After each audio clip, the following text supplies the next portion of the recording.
Les premiers jours, les tout premiers jours du règne du pape Léon XIV sur l'Église sont passés.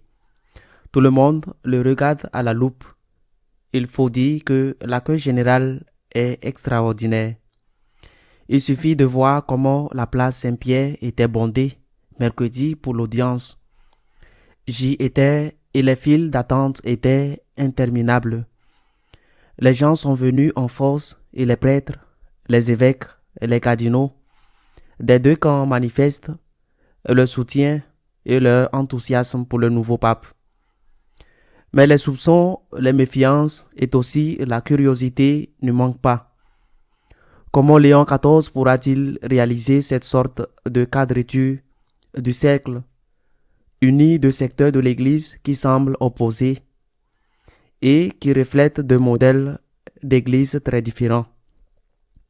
C'est la tâche difficile d'essayer d'éviter les schismes, que ce soit d'un côté ou de l'autre. Dimanche, lors de l'Eucharistie d'investiture comme évêque de Rome, comme vicaire du Christ, le pape a prononcé une courte mais magnifique homélie. Traditionnellement, les homélies prononcées à cette date sont considérées comme une sorte de déclaration de principe. Que veut le pontife à ce moment-là, qu'il présente à l'Église et au monde comme son programme de gouvernement de l'Église? Le pape Léon a été, je le répète, bref, mais très clair, faisant allusion à sa propre devise épiscopale qu'il a conservée pour le pontificat. Il veut une Église unie, unité et amour. Et pour cela, il veut orienter le regard et le cœur de tous, d'un côté comme de l'autre, vers Jésus-Christ. Ce n'est qu'en Jésus-Christ, à la suite de Jésus-Christ, que nous trouverons le chemin de l'unité. Et je crois que c'est là son secret. Le secret qui lui a valu un tel succès et une telle popularité, surtout parmi les fidèles. Mais cela qui est merveilleux n'est pas facile à réaliser. Dans son homélie de ce mercredi, dans l'auditoire, il a donné une merveilleuse explication de la parabole du semeur. Il pose les bases d'une théologie spirituelle appliquée à ce but suprême qui s'est fixé, unir l'Église. Tournons-nous vers le Christ. Suivons le Christ pour être unis, car c'est seulement ainsi, si nous sommes unis, dans l'homélie d'inauguration, que nous pourrons être utiles à l'unité du monde et que nous pourrons être efficaces dans l'évangélisation.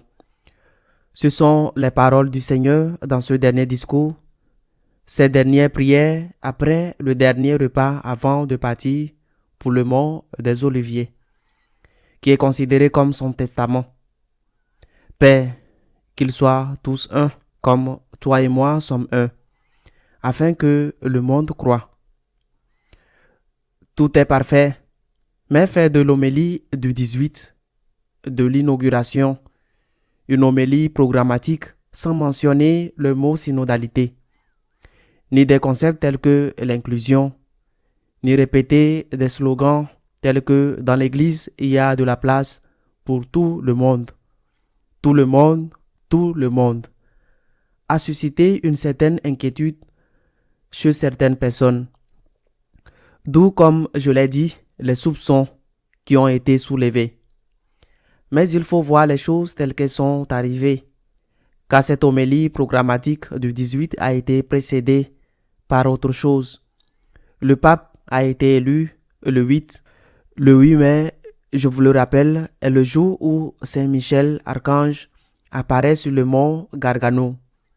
C'est aussi significatif que le fait qu'il ait choisi le nom de Léon XIV, successeur de Léon XIII, celui qui a eu l'apparition de Saint Michel, archange, et celui qui fait la prière, demande que la prière soit faite à Saint Michel, archange, après les messes.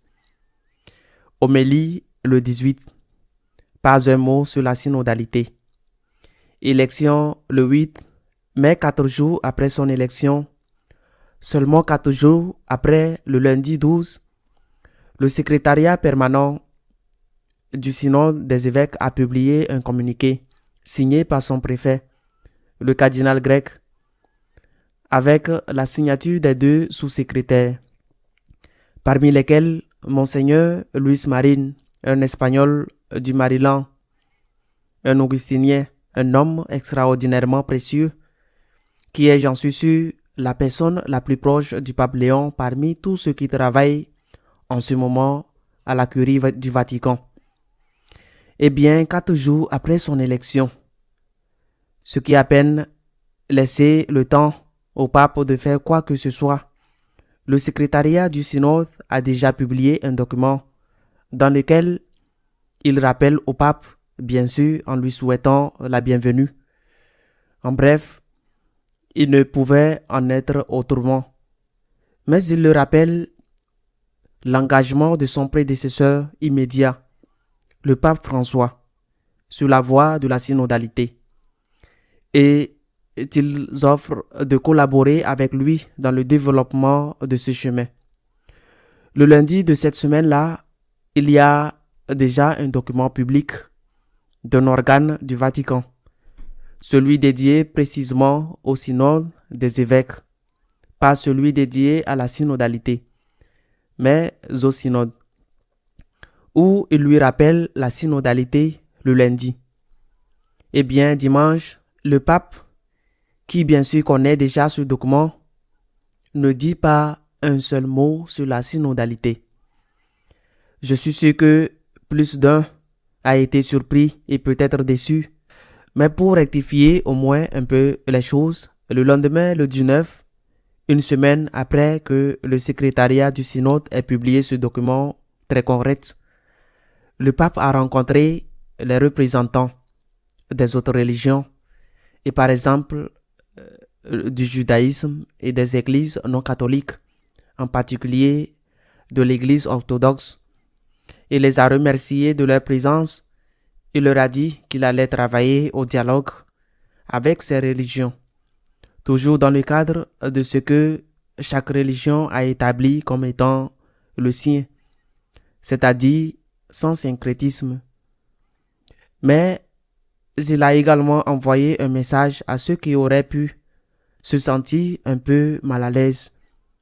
Dans cette homélie, dans ce discours, le pape dit ceci: conscient que la synodalité et l'œcuménisme sont étroitement liés, je souhaite vous assurer de mon intention de poursuivre l'engagement du pape François à promouvoir le caractère synodal de l'Église catholique.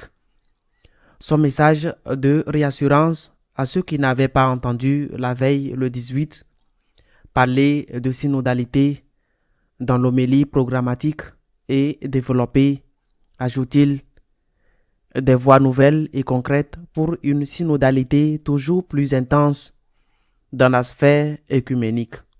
Il essaie de faire la quadrature du cercle, de donner un côté et un autre, car sinon, s'il ne prend qu'un seul côté, il ne pourra pas réaliser cette unité.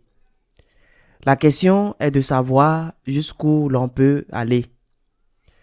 J'ai déjà dit à plusieurs reprises que la synodalité, c'est-à-dire l'écoute, est un élément constitutif de la manière dont l'Église est gouvernée.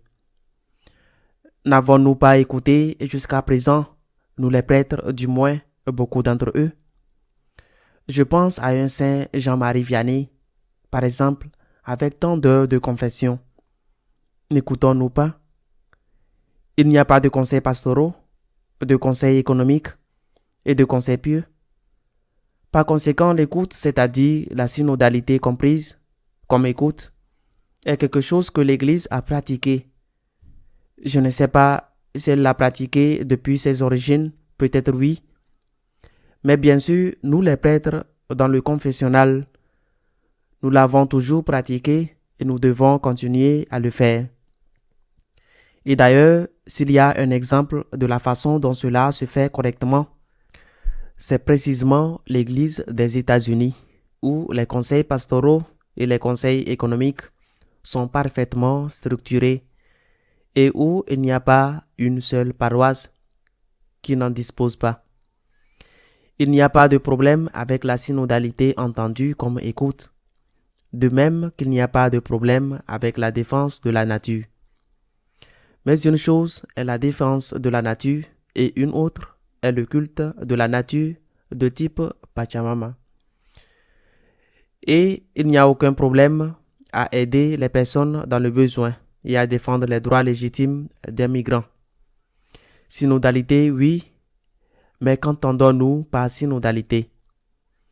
C'est là que réside le problème. Quelles sont les limites de la synodalité? Lors des réunions préparatoires au conclave, ce qu'on appelle les congrégations générales, où tous les cardinaux, ceux qui ont plus de 80 ans et ceux qui n'ont pas atteint cet âge et qui sont électeurs, peuvent intervenir. Il y a eu une fuite d'une intervention. Il n'y a jamais eu de déclaration officielle de l'auteur. Mais plusieurs médias ont publié cette intervention et elle a été attribuée, je ne sais pas si c'est à tort ou à raison, au cardinal Estela, qui avait été préfet de la congrégation pour le clergé auprès du pape François pendant plusieurs années. En d'autres paroles, une personne très proche du pape François. Cependant, d'après ce qui a été dit, je répète, je ne peux pas être sûr que ce soit vrai, mais d'après ce qui a été dit, le cardinal Estela, parlant du reste, devant le reste des cardinaux, a critiqué le pape François, précisément sur ce point, parce qu'il a dit qu'il avait séparé l'une des tâches spécifiques des prêtres, qu'il avait séparé du ministère sacerdotal. Nous, prêtres, bien sûr, évêques, successeurs des apôtres, nous recevons avec le sacrement de l'ordre 3 munus, 3 ministères, 3 services que nous devons rendre à la communauté. Le premier service est celui de la sanctification à travers, avant tout, les sacrements que nous, les prêtres, pouvons donner, car la confirmation est habituellement réservée aux évêques, mais par exemple l'Eucharistie ou la confession, le baptême. Deuxième munus, le ministère, le service d'éducation, par exemple l'homélie ou la catéchèse, qui sont naturellement délégués à des laïcs, mais dont le prêtre a l'obligation de contrôler le contenu. Troisième munus, troisième service, celui du gouvernement. Cela ne s'oppose pas au conseil, car les conseils sont des conseils, c'est-à-dire qu'ils ont une fonction de conseil, et le prêtre a le devoir d'écouter ce que lui disent ses conseillers, puis il doit devant Dieu prendre ses propres décisions. En d'autres paroles, il s'agit d'organes consultatifs et non délibératifs.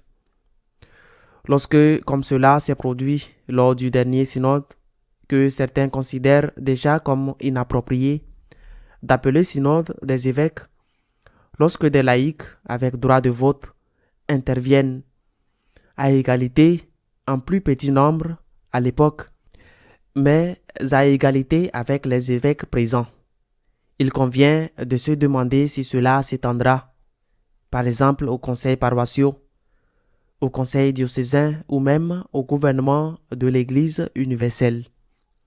Se pose alors la question de savoir comment ces personnes ont été élues et comment elles le seront à l'avenir. S'il faut faire des campagnes électorales, si tous les laïcs catholiques qui vont à la messe doivent voter. En d'autres paroles, le fait que le ministre de gouvernement n'appartienne plus au prêtre, à l'évêque, introduit inévitablement la démocratie dans l'Église, avec toutes ses conséquences et toutes ses difficultés. Nous allons décider par vote non seulement de ce que le prêtre va dire dans l'homélie, parce qu'il peut y avoir une équipe pour corriger le prêtre, pour lui dire ce qu'il peut dire et ce qu'il ne peut pas dire. Mais nous allons aussi décider par vote si ceci est un péché, si cela n'est pas un péché, si telle liturgie peut être faite ou ne peut pas être faite. C'est une situation suffisamment importante pour que le pape la prenne avec calme, car je ne doute pas qu'il soit convaincu que la synodalité doit aller de l'avant. Mais je ne doute pas non plus qu'il soit convaincu qu'elle doit avoir des limites. Et je suis sûr qu'il les fixera.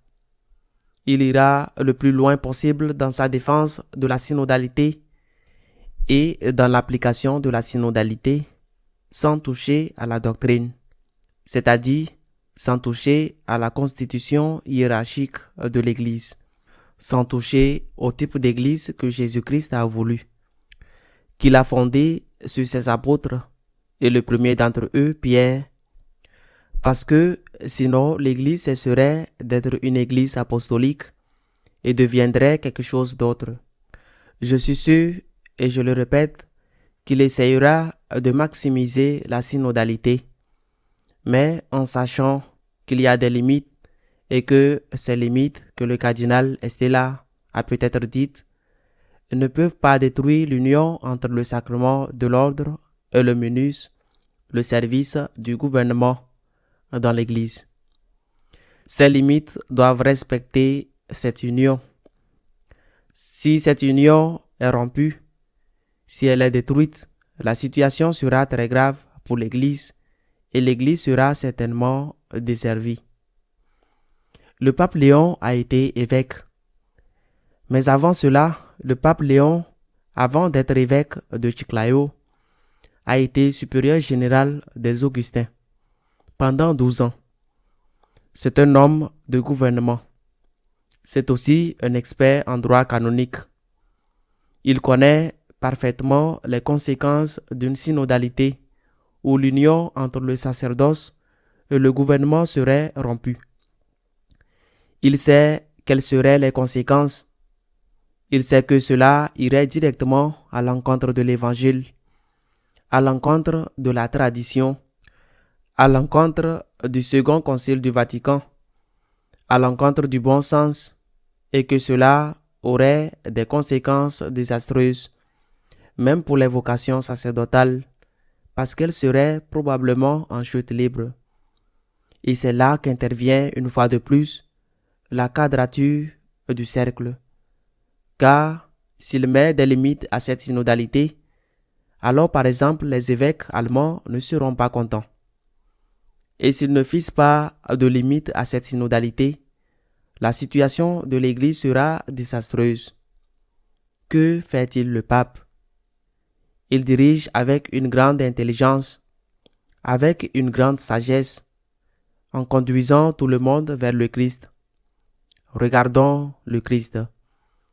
Et donc, regarder vers le Christ ne signifie pas seulement donner notre cœur à Jésus, essayer d'aimer même l'opposé, celui qui ne pense pas comme nous, celui qui a un modèle d'église différent, comme le Christ nous l'a enseigné.